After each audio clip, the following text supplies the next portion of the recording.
Hello students, एक बार और आपका जो मेरे वीडियो चैनल में स्वागत है।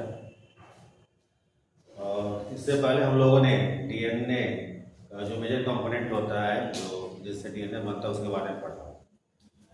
जितने भी मेजर कंपोनेंट होते हैं वो कैसे डीएनए बनाते हैं, आइए उसके बारे में आज फार्मूला पढ़ेंगे। तो सबसे पहले हम लोग जानेंगे कि डीएनए का जो बेसिक फार्मूला क्या होता है। तो डीएनए में आपका जो बेस होता है शुगर से मिलता है, उसे न्यूक्लियोसाइड कहते हैं।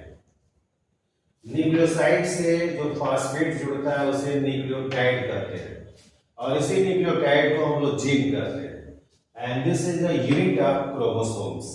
यानी जैसे पूरा एक मकान है तो उसका जो एक इकाई क्या होता है, एक ब्रिक होता है ना, एक ईंट, वैसे ही पूरे ही क्रोमोसोम्स या हम कहें डीएनए, उसकी यूनिट क्या होती है जी। क्योंकि आपका जीन से मिलकर डीएनए बनता है और डीएनए क्रोमैटिक प्रोटीन से मिलकर आपका क्रोमोसोम्स बनाता है।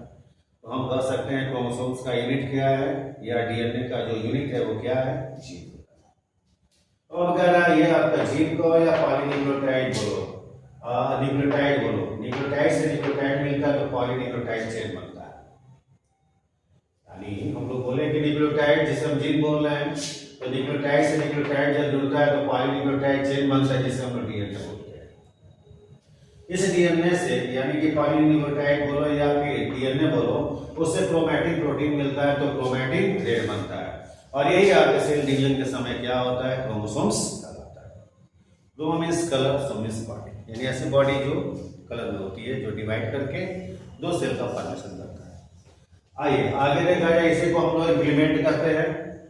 तो बेस से बेस जुड़ता है हाइड्रोजन बॉन्ड से, और बेस से शुगर जुड़ता है ग्लाइकोसिडिक बॉन्ड से। तो अब आपका ये क्या बन गया, बेस से और शुगर जो है ग्लाइकोसिडिक बॉन्ड से जुड़ के क्या बन गया, न्यूक्लियोटाइड बन गया। अगेन देखिए, तो बेस से बेस जुड़ा हाइड्रोजन बॉन्ड से, और बेस से शुगर जो जुड़ा ग्लाइकोसिडिक बॉन्ड से, और दोनों शुगर जुड़े फास्फेट से, यानी फास्फोरस ऑक्सीजन के साथ जुड़ा हुआ है और ऑक्सीजन इनको जुड़े हुए, यानी हम कहें यहाँ फास्फेट। अब इसी को थोड़ा और डीपली लिखें तो बेस का एक भाग है प्यूरिन और बेस का एक भाग है पिरिमिडिन्स, जिसे आप पीआई भी कहो या पीवाई भी कहो। तो प्यूरिन से पिरिमिडिन जुड़ा है, फिर शुगर जुड़ा, शुगर जुड़ा, तो आपका प्यूरिन से पिरिमिडिन किससे जुड़ा, हाइड्रोजन बॉन्ड से, और आपके इन नाइट्रोजन बेस से शुगर जुड़ा ग्लाइकोसिडिक बॉन्ड से, और इससे यानी इस शुगर से इस शुगर फास्फेट बॉन्ड से। तो ये आपका एक न्यूक्लियोटाइड्स।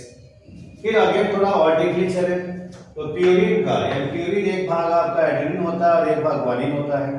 तो एडेनिन से पिरिमिडिन्स का थायमिन, फिर आपका प्यूरिन का ग्वानिन से पिरिमिडिन्स का साइटोसिन्स आपस में जुड़ता है, शुगर से आपस में जुड़ते हैं ग्लाइकोसिडिक बॉन्ड से, और एक शुगर दूसरे शुगर से जुड़ता है आपका फास्फेट बॉन्ड से। इस प्रकार से यह आपका जो है सर्किट चलता रहता है। अब हमारे साइंटिस्ट बोलते हैं क्या कि जो आपका ए और टी और जी और सी होता है तो बराबर अमाउंट से पाए जाते हैं। ए और टी से डबल बॉन्ड और जी और सी से ट्रिपल हाइड्रोजन बॉन्ड जुड़ता है। अब इसको हम लोग अगले जो है वीडियो में और डीपली हम लोग पढ़ेंगे, और उसके बारे में आपको जो केमिकल स्ट्रक्चर है उसके अकॉर्डिंग आपको मैं समझाऊंगा कि कैसे बॉन्ड्स बनता है। तो आज के लिए इतना ही, और आप सभी लोग हमारे वीडियो को सब्सक्राइब कीजिए और लाइक कीजिए।